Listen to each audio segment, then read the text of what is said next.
గడ్డాలు తెచ్చుకొని ఉంటారు, అందవికారంగా కనిపిస్తూ ఉంటారు. వాళ్ళని చూసి ఎగతాళిగా నచ్చాక వీళ్ళంతా ఎవరు వీళ్ళు? అంగీరసుని సంతతి.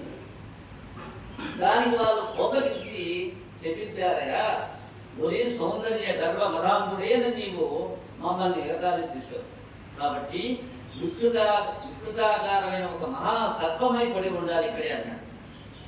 నా తప్పిదాన్ని తెలుసుకొని పశ్చాత్తాపడి క్షమించమని చెప్పి అడిగి వారు కనికరించి నాకు ఒక అవకాశం ఇచ్చారు. యాదవ వంశంలో విష్ణువు అవతరించి ఈ అడవికి ఒక రోజు వచ్చి నిన్ను తన్నడం సంభవిస్తుందయ్యా. ఆ మహానుభావుడు ఇప్పుడు నీ యొక్క శరీరాన్ని తంతాడు, అప్పుడు నీకు నిజ రూపం ప్రాప్తిస్తుందని చెప్పి సెలవిచ్చాడు అని చెప్పి వెళ్ళిపోయారు. అలా నీ పాద స్పర్శ చేత నా పాపాలు నశించి నాకు నిజ రూపం వచ్చింది, నీకు నా ప్రణామాలయ అని చెప్పి నమస్కరించి సుదర్శనుడు అక్కడి నుంచి వెళ్ళిపోయినాడు. ఇదంతా చూస్తూ ఉన్నటువంటి గోపకులు ఆశ్చర్యచకితులై స్వామి యొక్క అద్భుత లీలల్ని మరొకసారి ఏనోళ్ళ పొగిడారట. యాత్ర ముగించుకొని అందరూ గోకులం చేరారు. ఇలా కొన్నాళ్ళు గడిచిపోయింది. ఒక రోజున రాత్రి బలరామకృష్ణుడు చక్కగా అలంకరించుకొని గోప వనితలతోటి విహరిస్తూ ఉన్నారు.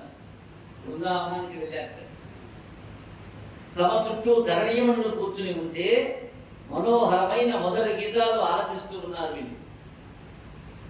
ఆ యొక్క పాటలు చివరికి సోగ్గానే సుందరీమునుల సర్వేంద్రియాలు శ్రమించిపోయాయి. గానమాధుర్యంలో తన్మయులైపోయారట. ఆ స్థితిలో వారిని విడిచి రామకృష్ణుడు గానం చేసుకుంటూ కొంత దూరం అలా వెళ్ళారు. అప్పుడు కుబేరునికి స్నేహితుడైనటువంటి శంఖచూడు అనేటువంటి ఒక యక్షుడు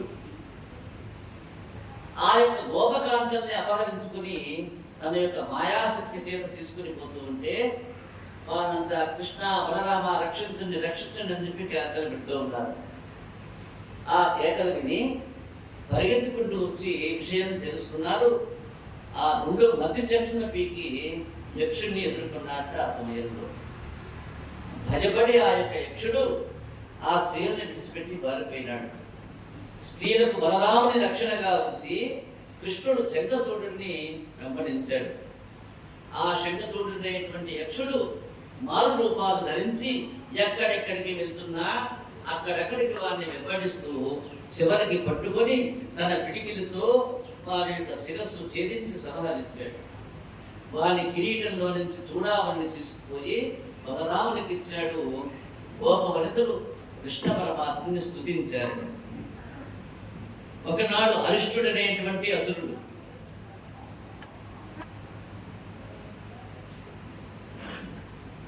వాడిని సంహరించాడు ఈ యొక్క కృష్ణ పరమాత్ముడు. కంసుని చేత వధింపబడిన కేసి అనేటువంటి రాక్షసుడు అశ్వరూపాన్ని దాల్చి గోకులం చేరాడు. భీకరాకారంతో గిట్టలతో భూమిని బద్దలు చేస్తూ జూలు కదలికల చేత వాయుచలనాన్ని మార్చివేస్తూ సకిలింపులతో ప్రపంచాన్ని అదరగొడుతూ భయంకరమైన కొండఘోరాన్ని నోటిని తెలుస్తూ కృష్ణుని గురించి గాలిస్తూ ఉన్నాడు ఆ కేశి అనేటువంటి వాడు. ఇంద్రుని వరుణుని ఓడించినటువంటి బలశాలి యొక్క కేశి అనేటువంటి రాక్షసుడు కృష్ణుడే వారికి ఎదురు వెళ్ళి, ఏమిరా దైత్యుడా, నీవు నా గురించే వచ్చావట కదా, ఇది ఇక తిరిగిపోయేది నీవు లేదని చెప్పి అతన్ని సంహరించాడు. వాడు చచ్చాడు. ఆ తర్వాత వ్యోమాసుడు అనేటువంటి రాక్షసుని సంహరించాడు. అక్రూరుడు అనేటువంటి ఒక భక్తుణ్ణి తను హక్కున నేర్చుకున్నాడు కృష్ణ పరమాత్మ. ఈ విధంగా అప్రతిహతమైనటువంటి తన యొక్క లీలల్ని అనేకం చూయిస్తూ పరమ భక్తులకి భక్తాగ్రేశ్వరులకి కూడా భగవంతునిగా తాను అన్నీ ఆశీర్వదిస్తూ వారి యొక్క తప ఫలాన్ని తీరుస్తూ ఉన్నాడట కృష్ణ భగవానుడు.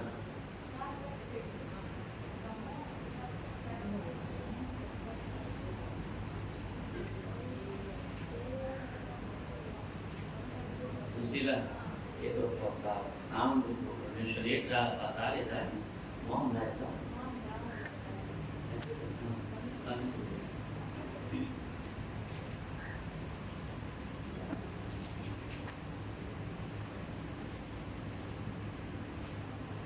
ఈ విధంగా అనంతమైనటువంటి ప్రేమతత్వాన్ని భక్తాదులందు ప్రదర్శిస్తూ ఆ యొక్క నందవృజంలోని గోపికలని గోపాలుని అందరినీ కూడా ముక్తి మార్గంలో పయనింపజేశాడు కృష్ణ పరమాత్ముడు. జై రమణ గోవింద.